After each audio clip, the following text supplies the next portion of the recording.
Hello বন্ধুরা, কেমন আছেন সবাই? আশা করি সবাই ভালো আছেন এবং আরেকটি নতুন ভিডিওতে আপনাকে স্বাগতম। বন্ধুরা, আজকে যে বিষয়টা নিয়ে কথা হবে সেটা হলো আমাদের রিইস্যু এনআইডি কার্ড আমরা কীভাবে রিইস্যু করতে পারি। এই রিইস্যু নিয়ে কথা হবে। আর আপনি যদি আমার চ্যানেলে নতুন হয়ে থাকেন তাহলে অবশ্যই চ্যানেলটা সাবস্ক্রাইব করবেন এবং পাশে থাকা বেল আইকনটি বাজিয়ে দিবেন আমাদের পরবর্তী ভিডিও পাওয়ার জন্য। তাহলে চলুন বন্ধুরা, শুরু করা যাক আজকের ভিডিও। বন্ধুরা, আমি দেখাবো যে কীভাবে এনআইডি কার্ড রিইস্যু করতে হয় এবং এই রিইস্যু করার কতদিন পরে আপনার এনআইডি কার্ড আপনাকে আবার দেওয়া হয় সে বিষয়টা আপনাদের সামনে আমি দেখাই দেব যে আমাদের রিইস্যু আবেদনের কয়দিন পরে আমি এনআইডি কার্ডটি আমরা ডাউনলোড করতে পেরেছিলাম। তাহলে বন্ধুরা, চলুন ভিডিওটি শুরু করা যাক।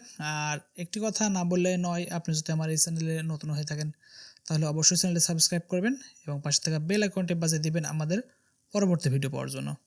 তাহলে বন্ধুরা, চলুন ভিডিওটি শুরু করি। আমি আপনাদেরকে প্রথমেই আমার মেসেজের স্ক্রিনশটটা আপনাকে দেখাই দিই যে আমরা কবে আবেদন করছি এবং কবে আমরা এনআইডি কার্ড পেয়েছি। অতএব চলুন বন্ধুরা, তাহলে দেখে নিই আমরা আমাদের এনআইডি কার্ডের আবেদনের ডেটটা এবং আমাদের ডাউনলোড করার SMS আসার সেই ডেটটা। ওকে, আপনারা এখন একটা স্ক্রিনশট দেখতে পাচ্ছেন। এই স্ক্রিনশটটা আপনাকে দেখাইতেছি যে এখানে কিন্তু আমাদের যে এনআইডি ছিল, প্রথমে SMS আমরা অ্যাপ্লিকেশন করছি সানডে। আচ্ছা, সানডে আমরা অ্যাপ্লিকেশন করছি 9টা 29 এবং আমি আমি এনআইডি কার্ড ডাউনলোড করতে পারছি সেটা হলো মানডে, মানে তার পরের দিন 6টা 44। অতএব আমি কিন্তু যেদিন আবেদন করছি তার পরের দিনে কিন্তু আমি এনআইডি কার্ডটা পেয়ে গেছি। কিন্তু আপনাদের যদি একটু আবেদনে একটু বুঝতে একটু সমস্যা হয় সেটা হলো আপনাদেরকে বলি যে যদি ছুটির দিন মানে সরকারি ছুটির দিন যদি থাকে তাহলে আপনার কাজটি হয়তো পরের দিনে হবে না।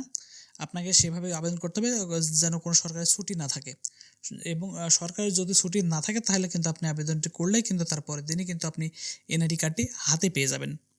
আর এখন আপনাকে দেখাবো যে কীভাবে আপনি রিইস্যুর আবেদনটা করবেন।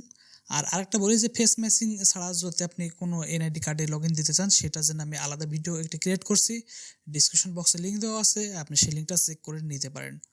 অতএব আমি আজকে শুধু দেখাবো যে আপনি কীভাবে রিইস্যু করবেন সেই জিনিসটা শুধু দেখাই দেবো। তাহলে বন্ধুরা, চলুন আমি রিইস্যু যে প্রসেসটা আছে সেই প্রসেসটি দেখাই দিই।